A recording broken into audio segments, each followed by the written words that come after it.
apart from states of being, with no production or extinction, is to be like freely flowing water. That is what is meant by the other shore.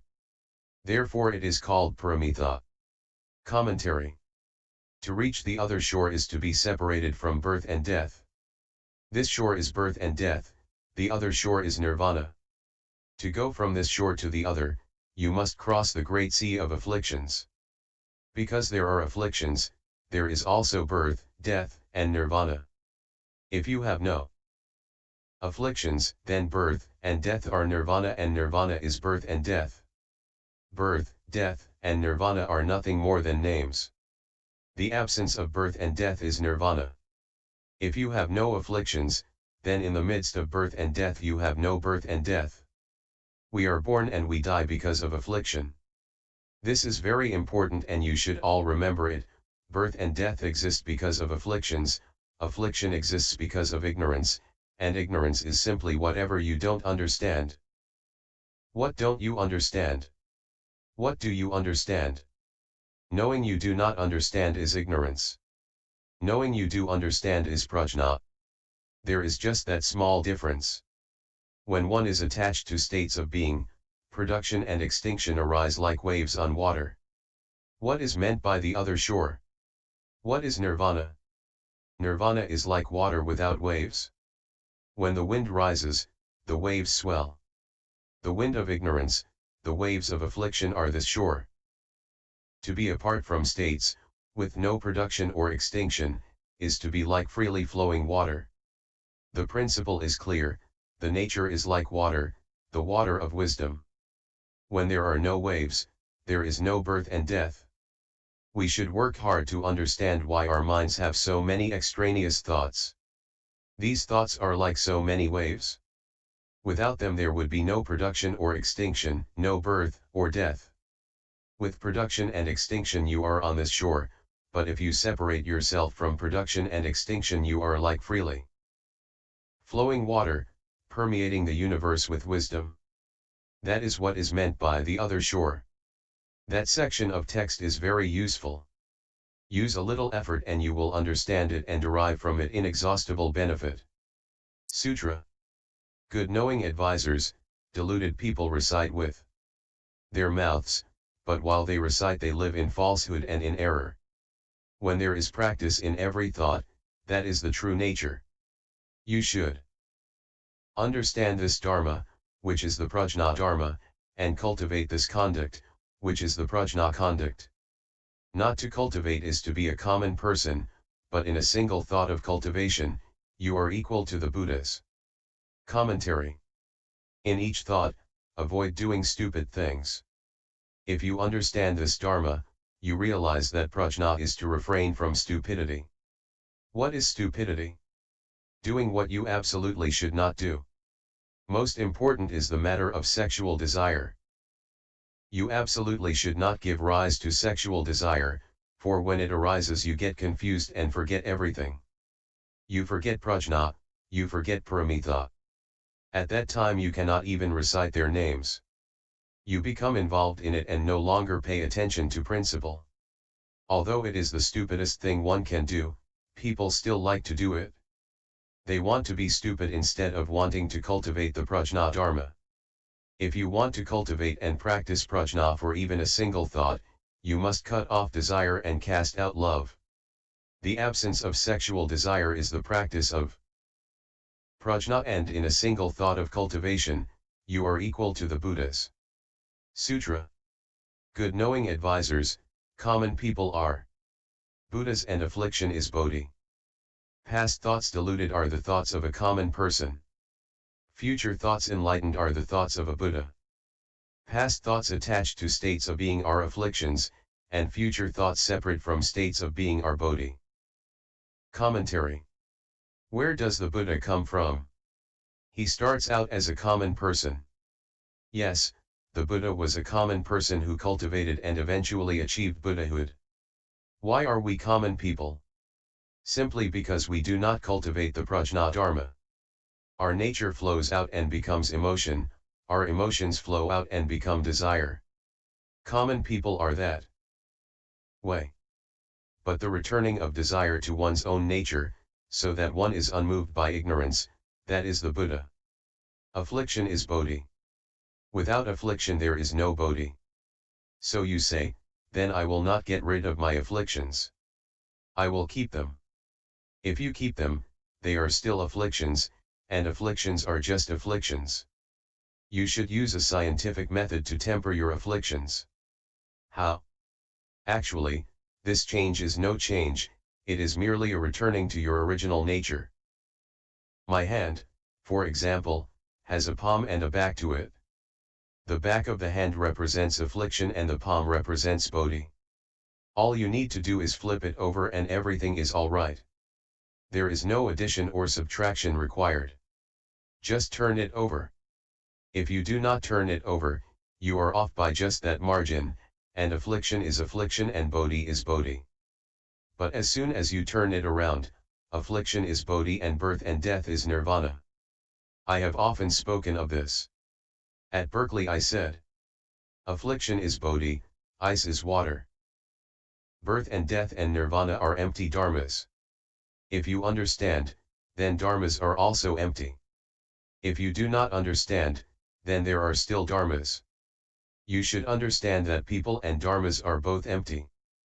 Past thoughts deluded are the thoughts of a common person. Future thoughts enlightened are the thoughts of a Buddha. With stupid thoughts, you are a common person, with wisdom and enlightenment, you are a Buddha. Past thoughts attached to states of being are afflictions, and future thoughts separate from states of being are bodhi. When thought is attached to states, affliction arises. You may think, this is San Francisco. It surely isn't the same as New York. Fundamentally San Francisco and New York are the same. They are both big cities. But you make distinctions.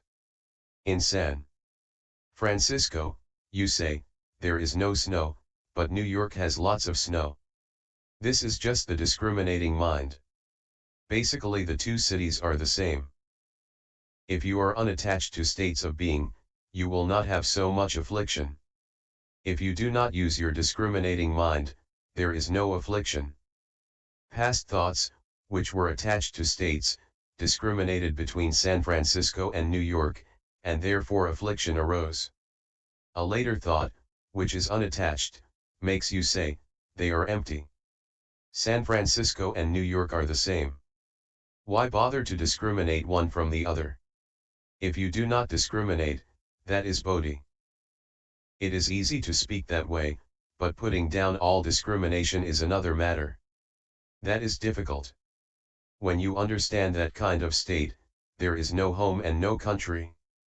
There is nothing at all.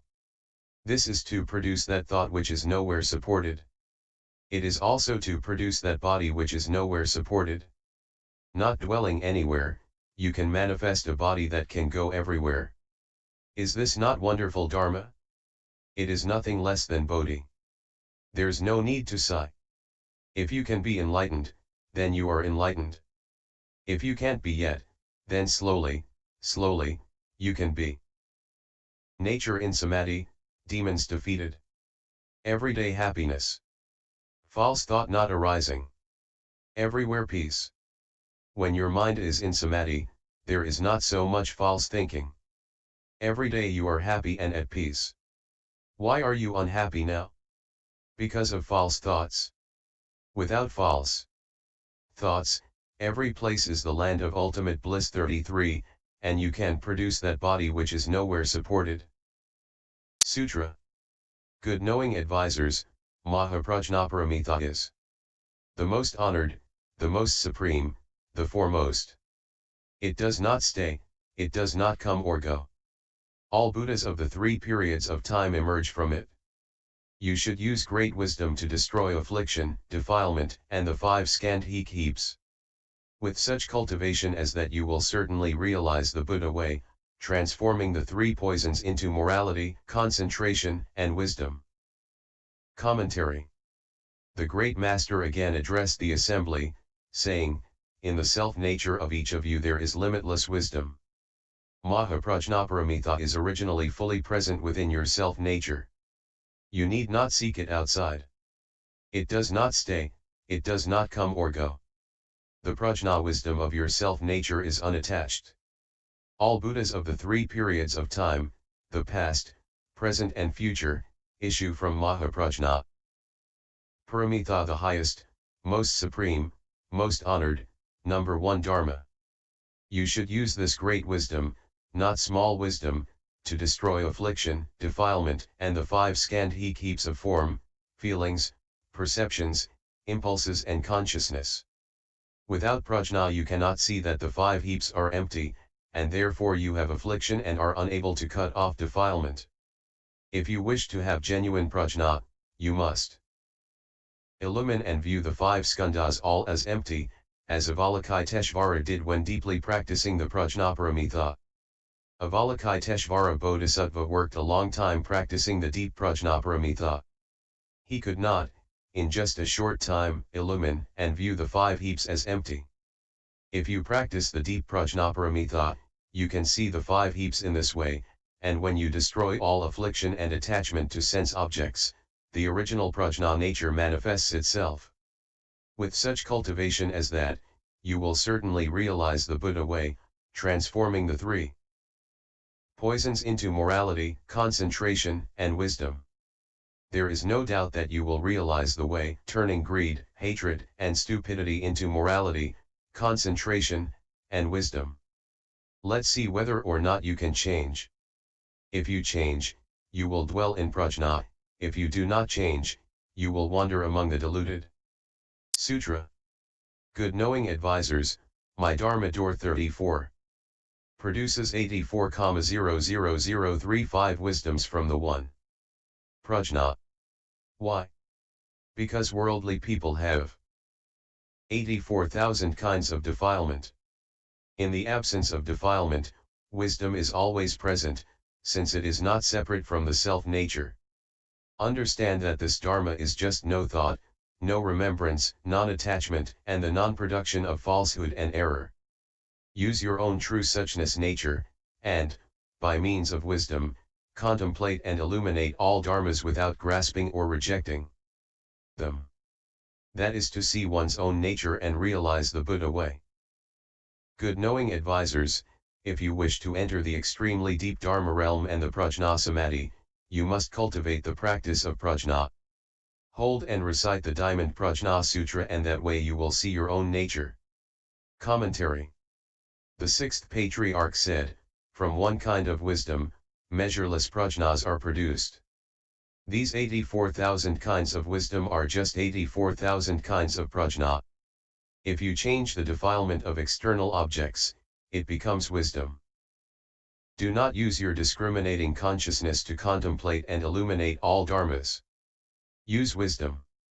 If you wish to enter the sutra store and have wisdom like the sea, if you wish to master all dharmas and the prajna samadhi, you must cultivate the prajna conduct. How do you practice the prajna dharma door? Hold and recite the Diamond Prajna Sutra. Because the sixth patriarch became enlightened upon hearing the Diamond Sutra, he tells everyone, you should all recite the Diamond Sutra. Hold it in your mind. Do not be distracted or forgetful. Hold the Diamond Sutra and you will see your own nature. In reciting sutras it is essential to avoid giving rise to false thinking and extraneous thoughts. Once there was a man who recited the Diamond Sutra every day. One night he dreamt that a ghost asked him to take him across to a more favorable rebirth, just as we perform the Alambana ceremony on the 15th day of the 7th month in order to take across parents from this and past lives. The ghost said, please recite a sutra to take me across. How many times shall I recite it? The man asked. The ghost said, one recitation will be enough. The next day, halfway through the recitation, one of the man's servants brought him a cup of tea. He pushed the cup aside, thinking, I do not want it, and continued to recite. That evening the ghost returned. You promised to recite the sutra for me, he said, but you only recited half of it.